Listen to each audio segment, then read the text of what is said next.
Hey guys, it is time for another Funky Friday. Today I'm going to be pointing out a few things that are very, very important to get a solid funk rhythm sound, feel, and tone. And it's simple things, but these probably are some things you might be overlooking. All right, in this rhythm, I was just kind of grooving over an E7 chord, okay? So it's this shape right here, just based off of your open C7 chord, moved on up to E, and I dropped the root. So I'm just basically doing this. Now the rhythm here is very basic. I'm just going to play it first of all without any of these kind of feel things that I'm going to show you. All right, so you might be sounding like this. All right, basic 16th note funk rhythm on that E7 chord. Now the number one thing that I see that is holding kind of intermediate funk rhythm players back is their angle of the pick. And now this can make a huge difference in tone. Now first I'm just going to play this same rhythm with my pick really straight perpendicular with the strings like this. And you're going to hear there's a lot of resistance and it sounds very clunky.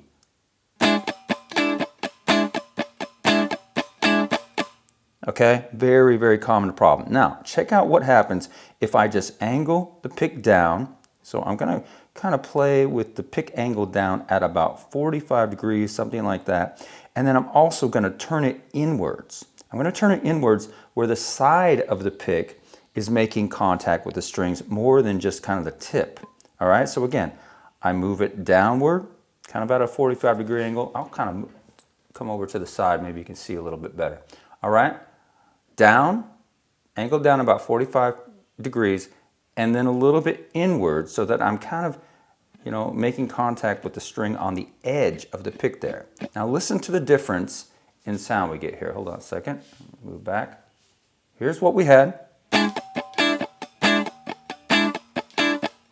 I'm going to move the pick. Listen how smooth it is.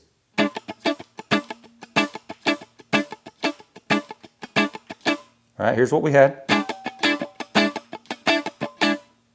Here's what we have. Much more smooth, a little bit darker, but really nice tone compared to what we had. That to me sounds really clunky, and that's one of the big things that kind of holds back players in getting a really nice, smooth funk rhythm sound. Okay, so you're looking for that tone. Now, next thing is a short, very short attack on these strums. Now, you're not always going to do things like this, but in the particular rhythm that I was playing, I really just want to squeeze really quickly and get off of those chords immediately. And, this is something I see intermediate players doing all the time, is just holding your chords too long. We're just going to squeeze and immediately release pressure. Okay, so you might be sounding like this.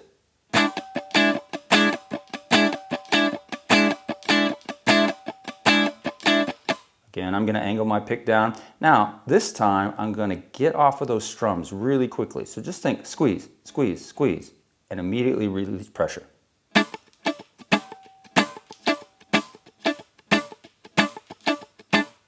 Right there.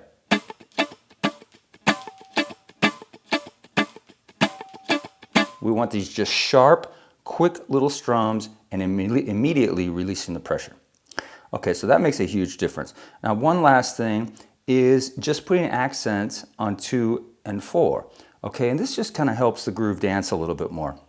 It makes that rhythm really dance, okay, especially if you are playing without a drummer. If you're just kind of, sitting around grooving and, playing alone, you want those accents on 2 and 4. So listen really closely here. I'm going to put really strong strums, a little bit louder, on beats 2 and 4.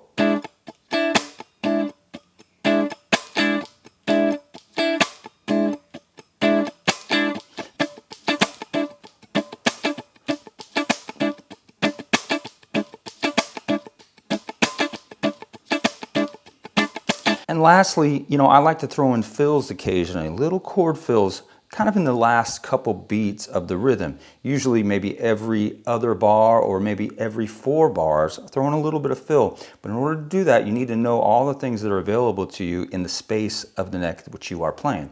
Okay, you can find all this stuff and learn all this stuff in the membership at Tasty Guitar if you're not already a member. Definitely check it out. Okay, so if I'm playing kind of in this area, I got a lot of things available to me.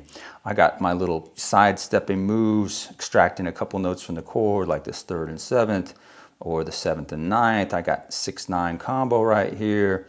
I got the flat 7, 6 this way. I got chords up here. There's so many things available to you. I'll play a little bit, using that stuff right now.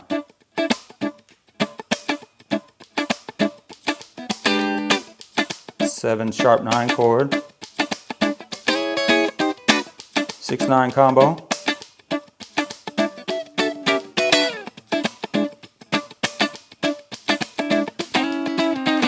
Okay, so there's just a couple examples of little fills that you could do. And you also notice that, after the fill, I try to get right back into the groove, where I left off.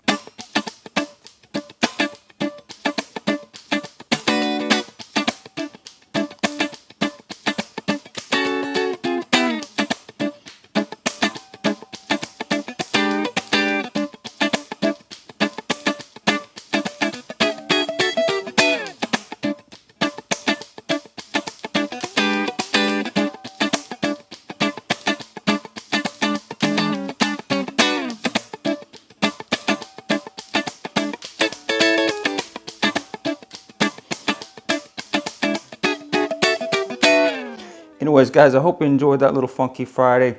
Definitely check out Tasty Guitar membership in the description below. Thanks, and I'll see you next time.